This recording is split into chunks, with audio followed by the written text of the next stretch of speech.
Welcome back to my channel cooking কন্যা। আজকে আমি আবার চলে এসেছি দারুণ একটা হাঁসের ডিমের রেসিপি নিয়ে।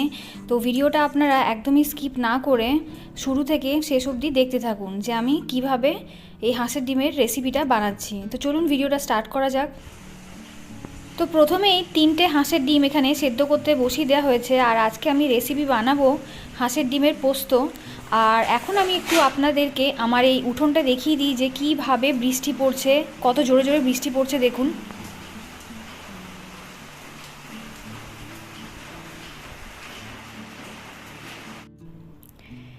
বৃষ্টির আওয়াজ তো শুনলেন যে কী দারুণ লাগছিল যখন টিনের ওপর বৃষ্টি পড়ছিল।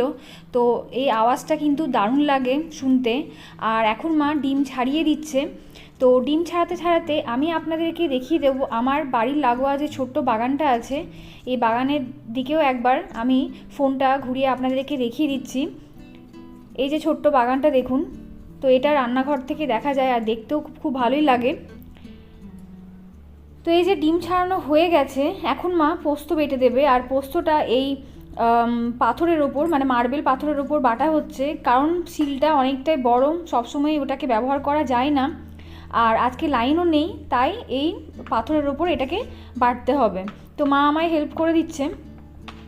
তো এখানে পোস্ত নিয়ে নেওয়া হয়েছে আর 2টো কাঁচা লঙ্কা। তো এখন পোস্ত এবং এই কাঁচা লঙ্কা খুব সুন্দর করে মিহি করে বেটে নেওয়া হবে।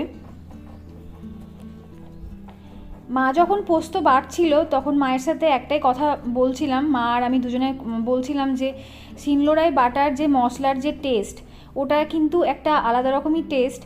আর এই টেস্ট কিন্তু যখন আমরা মিক্সিতে বাটি তখন কিন্তু পাওয়া যায় না। তো এই যে পোস্তটা যখন মা বাটছিল, তো আমার মনে হচ্ছিলো যেন পোস্ত বাটা দিয়ে ভাত খেয়ে নিই, কারণ এই পোস্ত বাটা ভাত আমার খেতে দারুণ লাগে। তো মাঝে মধ্যে আমি খেয়ে থাকি। আর এই যে পোস্ত বাটা হয়ে গেছে কথা বলতে বলতে, এখন আমি রান্নার দিকে এগিয়ে যাব।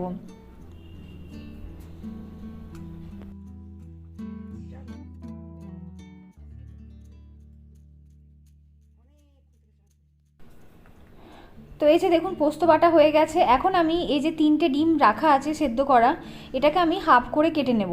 এখানে আমি গোটা ডিমের রান্না করব না, হাফ করে কেটে রান্না করলে বেশ ভালো হবে।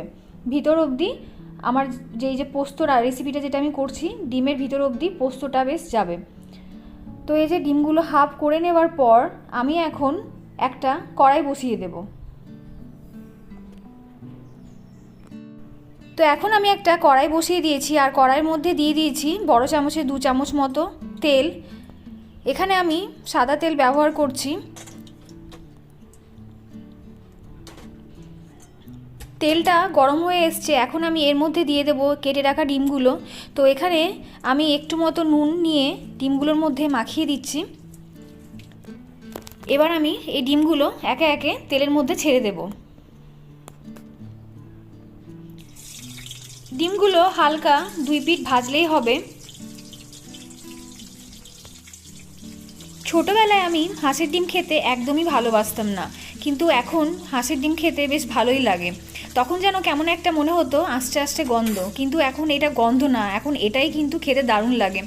কারণ এর যে কুসুমটা এটা অনেকটাই বড় হয়, তো এই জন্যই মনে হয় হাঁসের ডিমটা খেতে বেশ ভালোই লাগে। আর অনেকে বলতে আমার বাড়ির কথাই বলছি, আমার বাড়িতে যেমন ঠাকুমা হাঁসের ডিমের অমলেট খেতে ভালোবাসেন, আমার কাছে মনে হয় অমলেটটা করা যেন বেকার হয়ে যায়। কারণ আমার কাছে মনে হয় হাঁসের ডিমের যে কারিটা হয় বা গ্রেভিটা হয় ওটাই খেতে বেশি ভালো লাগে। তো যাই হোক, এখানে আমার ডিমগুলো প্রায় ভাজা হয়ে গেছে। এখন আমি এই ডিমগুলো একে একে তুলে নেব।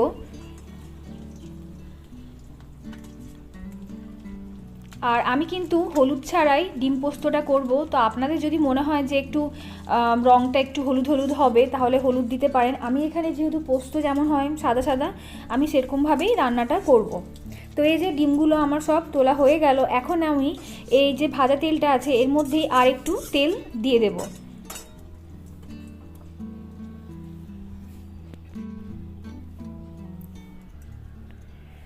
তো এখানে আমি আরও একটু তেল অ্যাড করে দিলাম, প্রায় আরও বড় চামচের 1 চামচ মতো তেল এখানে আমি অ্যাড করলাম। তেলটা গরম হয়ে এলে এখন আমি এর মধ্যে দিয়ে দেব শুকনো লঙ্কা। তো এখানে আমি নিয়েছি গোটা 4টে শুকনো লঙ্কা। আর এই শুকনো লঙ্কাগুলো একটু করে হাত দিয়ে ফাটিয়ে দিতে হবে, বা চিড়ে দিতে হবে, যাতে যখন তেলে দেব ছিটকে না আসে। তো এই যে শুকনো লঙ্কাগুলো দেখুন, প্রত্যেকটা লঙ্কায় কিন্তু আমি একটু করে ফাটিয়ে দিচ্ছি।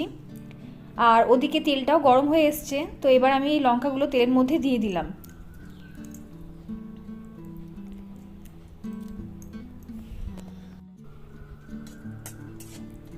এই লঙ্কাটা হালকা ভাজা হয়ে এলে এর মধ্যে দিয়ে দেব কুচনো পেঁয়াজ। তো এখানে এই যে দেখুন ছোট্ট ছোট্ট করে কুচিয়ে রেখেছি পেঁয়াজ।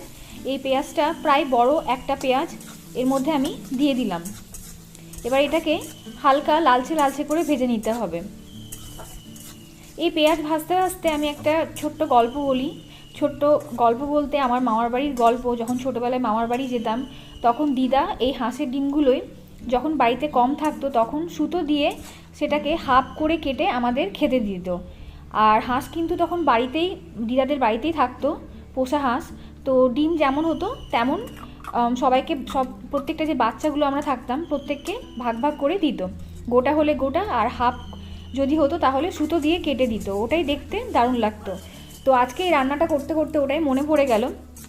আর এই যে কথা বলতে বলতে দেখুন আমি এর মধ্যে দিয়ে দিলাম পোস্ত বাটা, যে পোস্তটা বাটা ছিল কাঁচা লঙ্কা দিয়ে।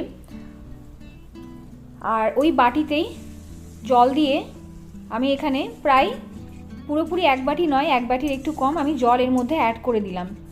এবার এর মধ্যে আমি নুন আর চিনি অ্যাড করে দেব।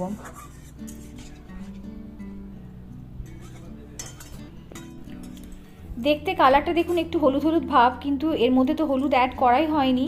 এটা হচ্ছে তেলের যে রঙটা আর পেঁয়াজ ভাজার যে রঙটা। তো এই যে এর মধ্যে দিয়ে দিলাম এখন নুন স্বাদ মতো, আর দিয়ে দেব খুবই সামান্য পরিমাণে চিনি। যদি কেউ চিনি না খেতে চান চিনিটা স্কিপ করতে পারেন, তবে এখানে আমি চিনিটা দিলাম যাতে টেস্টটা একটু ভালো আসে। তো এই যে চিনি এবং নুন দিয়ে দেওয়ার পর এটা ভালো করে ফুটতে দিলাম। তো এই যে দেখুন খুব সুন্দর করে এটা ফুটে এসছে, আর অনেকটা কমেও এসছে জলটা। তো এখন আমি এর মধ্যে যে ভেজে রাখা ডিমগুলো ছিল একে একে ডিমগুলো এর মধ্যে আমি ছেড়ে দেব। আমি যখন আমার হাজব্যান্ডকে বললাম যে আজকে ডিম পোস্ত করব, তখন ও ভাবলো হয়তো অনেকটাই টাইম লাগবে, তাই ও বললো তাড়াতাড়ি করে রান্নাটা করো, আমাকে তো অফিসে যেতে হবে। তাই আমি বললাম তুমি আমাকে 5 থেকে 10 মিনিট টাইম দাও, 10 মিনিটের মধ্যে এই রান্নাটা কমপ্লিট হয়ে যাবে। ডিম তো সেদ্ধ করাই আছে, শুধু পোস্তটা বাটা হলেই হয়ে যাবে। তো মা যতক্ষণে পোস্তটা বাটতে টাইম লাগালো, তাছাড়া রান্না করতে তো একদমই টাইম লাগবে না, কারণ এর মধ্যে সেরকম কোনো মশলা অ্যাডই করা হচ্ছে না। খুবই কম মশলা, কম উপকরণ দিয়ে এবং খুবই সহজে আর খুবই তাড়াতাড়ি এই রেসিপিটা হয়ে যায়, আর খেতেও কিন্তু দুর্দান্ত লাগে। তো অবশ্যই এরকমভাবে একবার হাঁসের ডিমের পোস্ত ট্রাই করে দেখবেন। বাড়িতে যদি হাঁসের ডিম না থাকে তাহলে আপনারা যে কোনো পোলট্রি বা দেশি মুরগির ডিম দিয়েও বানাতে পারেন এটা। তো এই যে দেখুন রেসিপিটা আমার প্রায় হয়ে এসছে। আপনাদের ভালো লেগে থাকলে অবশ্যই একটা লাইক করে দেবেন, আর সাবস্ক্রাইব করতে একদমই ভুলবেন না যারা আমার চ্যানেলে নতুন আছেন, আর পাশের বেল আইকনটা প্রেস করে দেবেন যাতে নতুন ভিডিও নোটিফিকেশান আপনার কাছে পৌঁছে যায়। তো এই যে দেখুন রেসিপিটা আমার কমপ্লিট হয়ে গেছে, এখন আমি এটাকে সার্ভ করে নেব। আর অবশ্যই ভালো লাগলে আমাকে কমেন্ট করে জানাবেন যে রেসিপিটা কেমন হয়েছে, আর বাড়িতে বানিয়ে থাকলেও অবশ্যই কিন্তু জানাবেন যে আপনাদের এটা খেতে কেমন লেগেছে। তো চলুন আজকের ভিডিওটা আমি এখানেই এন্ড করব। দেখা হবে পরের ভিডিওতে দারুণ কোনো রেসিপি নিয়ে। Tata, bye bye.